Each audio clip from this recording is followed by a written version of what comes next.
शादी के ढोल नगाड़े अब शांत हो चुके थे। रोशनी से जगमगाता घर गहरी नींद में डूब चुका था, लेकिन शिवानी की आंखों से नींद कोसों दूर थी। आज वह बहू के रूप में एक नई पहचान के साथ इस घर में आई थी। कमरे में कदम रखते ही उसकी आंखें चारों ओर घूमने लगी। घर के टेबल पर रखी परिवार के सभी सदस्यों की तस्वीर सजी हुई थी, लेकिन उसमें कहीं किसी भी बहू की तस्वीर नहीं थी। उसे लगा जैसे यह घर उसे अपना हिस्सा बनाने के लिए तैयार नहीं था।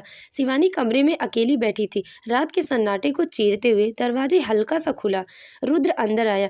उसके चेहरे पर हल्की सी मुस्कान थी। वह धीरे धीरे शिवानी के करीब आया और उसका घूंघट हटाते हुए बोला, तुम बहुत खूबसूरत लग रही हो। शिवानी हल्का मुस्कुराई, लेकिन उसके भीतर उथल पुथल मची थी। रुद्र पास आया और बैठा और नर्म स्वर में कहा, अब तुम्हें कुछ बातों का ध्यान रखना होगा। सुबह जल्दी उठना, माँ को पानी देना, पूजा करना, सबके खाने पीने का ख्याल रखना। और हाँ, मायके बार बार जाने की आदत छोड़ दो, क्योंकि शादी के बाद लड़की के लिए मायका नहीं, ससुराल ही असली घर होता है। और एक बात, तुम्हारी आवाज और हंसी घर के बाहर नहीं जानी चाहिए। ये सुनकर शिवानी की दिल तेजी से धड़कने लगा। उसे उम्मीद थी कि यह रात रोमांच से भरी होगी, लेकिन यह तो शर्तों की रात बन गई थी। उसने रुद्र की आंखों में देखा और साफ शब्दों में पूछा, आपको पत्नी चाहिए नौकरानी? ये सुनकर रुद्र चौंक गया। उसे शिवानी से ऐसी जवाब का उम्मीद नहीं थी। सुबह हुई। शिवानी की नींद देर से खुली। जैसे ही वह कमरे के बाहर आई, सास की गुस्से भरी आवाज उसके कानों में पड़ी, हमारे घर की बहुएं सूरज उगने से पहले उठ जाती हैं।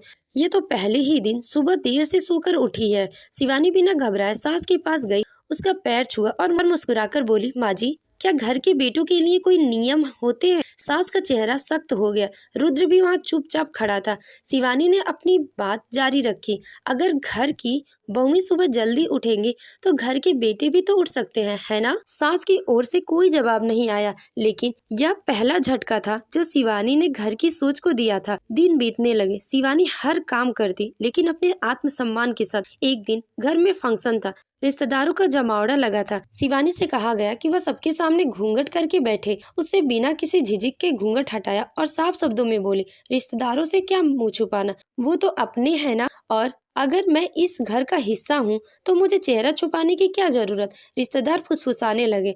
कुछ ने तंज कसते हुए कहा, ये कैसी अजीब सी बहू लाई है, ससुराल में हलचल मच गई है। बाद में रुद्र की माँ ने ताने देते हुए कहा, नई बहू इतनी तेज नहीं होनी चाहिए, तुम्हें ससुराल की रीति रिवाजें अपनाने होंगे। शिवानी ने शांत लहजे में जवाब दिया, रीति रिवाज तभी अच्छे लगते हैं जब वे इज्जत से बनाए जाएं, न कि उसे खत्म करें। सास को समझ नहीं आया इसका क्या जवाब दे, लेकिन अब रुद्र धीरे धीरे शिवानी के नजरिए को समझने लगा था। रुद्र को एहसास हुआ कि उसने शिवानी को सिर्फ पत्नी के रूप में देखा था, लेकिन उसके आत्मसम्मान को नहीं समझा था। एक दिन जब शिवानी ने अपनी सास से मायके जाने की अनुमति मांगी, तो सास ताना देते हुए बोली, मायका में ऐसा क्या जरूरी काम है और यहाँ का काम कौन करेगा? तब रुद्र ने पहली बार अपनी माँ से कहा, अगर मैं हर महीने अपने दोस्तों और रिश्तेदारों से मिल सकता हूँ तो शिवानी अपने घर वालों से क्यों नहीं मिल सकती? और जहाँ तक घर के काम की बात है, जब मेरी शादी नहीं हुई थी तब भी तो सारे काम होते थे। माँ चुप रह गई। धीरे धीरे रुद्र शिवानी के साथ खड़ा होने लगा। उसने अपनी माँ को समझाया, अगर बहू को बेटी की तरह देखा जाए तो घर भी खुशहाल रहेगा।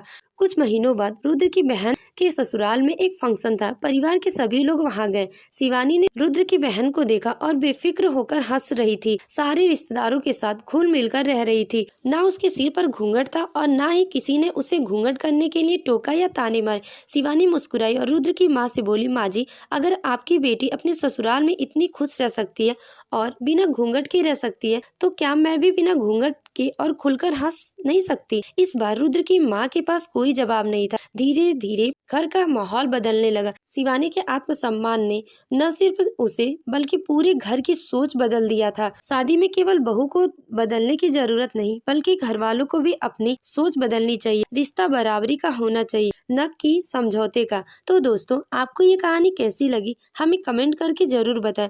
अगर आपको कहानी अच्छी लगी हो तो प्लीज वीडियो को लाइक करें और हमारे चैनल को सब्सक्राइब करना ना भूलें। साथ ही नोटिफिकेशन बेल को जरूर दबाएं, ताकि हमारी नई कहानियों का अपडेट आप तक मिलता रहे। धन्यवाद।